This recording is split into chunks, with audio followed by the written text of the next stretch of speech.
after a minibike pulled out in front of him. I'm News 6's Jana Manahalal, and now charges are pending against the 17-year-old minibike rider, and it's the first case of its kind. I spoke with the victim's family to see what they want changed. That crash happening just after sunset at this intersection here in Deltona. Investigators say a 17-year-old was riding a minibike when he failed to yield during a left turn. Motorcyclist Daniel Marino came from behind and T-boned him, causing both of them to fall off their vehicles. The crash eventually killing 32-year-old Daniel Marino.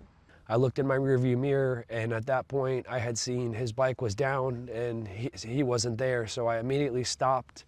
And I got out and I ran, and that's when I had seen my brother laying on the floor. Matthew Marino was driving ahead of his brother 2 blocks away from their home when he heard the crash. I was just begging God to please let my brother be okay. I was right there with him the entire time. I kept rubbing his shoulder. I said, "It's going to be okay, Daniel. I'm right here." Investigators say the 17-year-old stayed at the scene, but now the Volusia County Sheriff's Office is considering whether or not charges are appropriate for this crash. If charges are filed, it could be one of the first times in Central Florida that a rider of a minibike, e-bike, or dirt bike is held criminally responsible for someone's death. Lowe is a part of the motorcycle club Daniel belonged to. You don't know what's going to happen with that kid, right? It's up to the law to decide.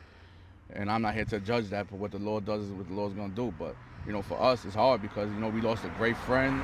The case adding to growing frustration across Central Florida over minibikes and similar e-bikes that can reach high speeds, aren't designed for roadways, and remain largely unregulated. The minibike involved in this crash did not have lights, an issue considering the street lights where the crash happened were not working. This entire area was pitch black. In the days since, friends and family have turned the crash site into a vigil and created a GoFundMe to help with funeral costs. The city is aware of the streetlights being out. We're asking who exactly is responsible for fixing the lights. In Deltona, I'm Jana Manahalal, News 6.